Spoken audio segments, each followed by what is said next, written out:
कहते हैं कर्म अच्छे हों या बुरे, इसी जन्म में उन कर्मों का भुगतान करना ही पड़ता है। उसके लिए किसी अगले जन्म की आवश्यकता नहीं होती, बल्कि इसी जन्म में हमें अपने अच्छे और बुरे कर्मों का भुगतान करना ही पड़ता है। Hello friend, Ram Ram, Radhe Radhe.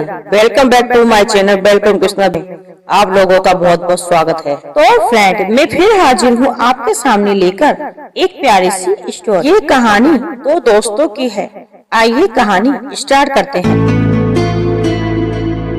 एक बार की बात है, दो दोस्त थे जो काफी अच्छे दोस्त हुआ करते थे। वो दोनों दोस्त किसी पार्टी में जाते हैं और वहाँ बहुत ज्यादा शराब पी लेते हैं। पार्टी से आते आते उन्हें काफी रात भी हो जाती है। घर जाने के लिए वो दोनों पैदल ही चल पड़ते हैं। चलते चलते वो एक सुनसान रास्ते पर पहुँच जाते हैं। दोनों दोस्त काफी मौज मस्ती और काफी हंसी मजाक कर रहे थे। बहुत जोर जोर से बोल रहे थे। उनकी आवाज उस सुनसान गली में बहुत जोर जोर से गूंज रही थी। तभी वो दोनों बहुत जोर जोर से हंसने लगते हैं। अचानक से उनमें से एक दोस्त की नजर सामने रोड पर पड़ती है तो वो देखता है कि एक लड़की सामने रोड पर जा रही है।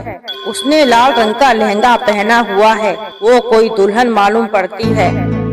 जैसे ही वो उसे देखता है तो दूसरे दोस्त से कहता है कि दोस्त, सामने देख, कोई लड़की लाल लहंगे में जा रही है। लगता है ये शादी नहीं करना चाहती और शादी के मंडप से भाग आई है। वो लड़की उस सुनसान गली में चली जा रही थी और उसके पायल की आवाज उस सुनसान गली में गूंज रही थी।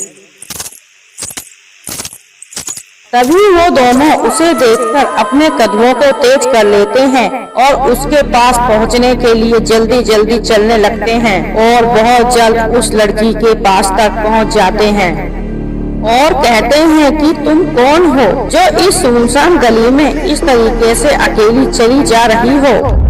वो लड़की कोई जवाब नहीं देती और चलती चली जाती है। तभी वो दोनों फिर से कहते हैं, जवाब क्यों नहीं देती, क्या तुम बोल नहीं सकती? वो फिर कुछ नहीं बोलती, चलती ही रहती है। तभी उनमें से एक दोस्त कहता है कि आओ आओ, अकेली कहाँ जा रही हो, हम तुम्हें छोड़ देते हैं तुम्हारे घर। अकेली लड़की को देखकर उन दोनों की आंखों में चमक आ जाती है और अपनी बुरी आदतों से मजबूर वो दोनों ये भी नहीं सोचते आधी रात गए इस सुनसान गली में आखिर कोई लड़की कैसे हो सकती है जिसे हम लड़की समझ रहे हैं, कहीं ये कुछ और तो नहीं। ये ख्याल भी उनके दिमाग में नहीं आता, क्योंकि वो दोनों बहुत ही गलत स्वभाव के लड़के थे। और जब वो लड़की कोई जवाब नहीं देती है तो वो जल्दी जल्दी से उसके पास पहुंचकर उनमें से एक लड़का उस लड़की का हाथ पकड़ लेता है और जब वो उसे अपनी ओर खींचने के लिए उसका हाथ खींचता है तो वो लड़की अपनी जगह से जरा भी नहीं हिलती है। फिर दोनों दोस्त उस लड़की का हाथ पकड़ लेते हैं और अपनी तरफ खींचने की कोशिश करते हैं, मगर वो उसे उसकी जगह से जरा सा भी हिला नहीं पाते और उसके बाद वो दोनों बहुत डर जाते हैं। लेकिन इससे पहले कि वो कुछ समझ पाते, वो लड़की उनकी तरफ मुड़ती है। तो जैसे ही वो लोग उस लड़की को देखते हैं तो देखकर उनके पसीने छूट जाते हैं।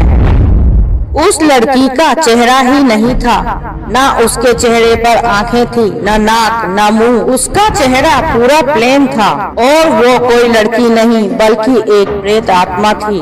और वो अपने हाथों से उन दोनों का गला पकड़कर उन्हें रोड से काफी ऊपर उठा लेती है। वो दोनों उस प्रेत आत्मा से माफी मांगने लगते हैं और कहते हैं कि हमें माफ कर दो, हमने आखिर तुम्हारा क्या बिगाड़ा है जो हमें मारना चाहती हो। ये सुनते ही वो प्रेत आत्मा बहुत जोर जोर से हंसने लगती है और कहती है कि क्या बिगाड़ा है, अभी बताती हूँ मैं कि तुम दोनों ने मेरा क्या बिगाड़ा है। तुम दोनों की वजह से ही मेरी जिंदगी बर्बाद हुई है और मुझे एक प्रेत आत्मा बनकर इन सुनसान गलियों में भटकना पड़ रहा है। वो दोनों कहते हैं कि नहीं नहीं, हमने तो आज तक तुम्हें देखा भी नहीं, हम तुम्हारा कुछ कैसे बिगाड़ सकते हैं, हमें जरूर कोई गलतफहमी हुई है, हमें माफ कर दो।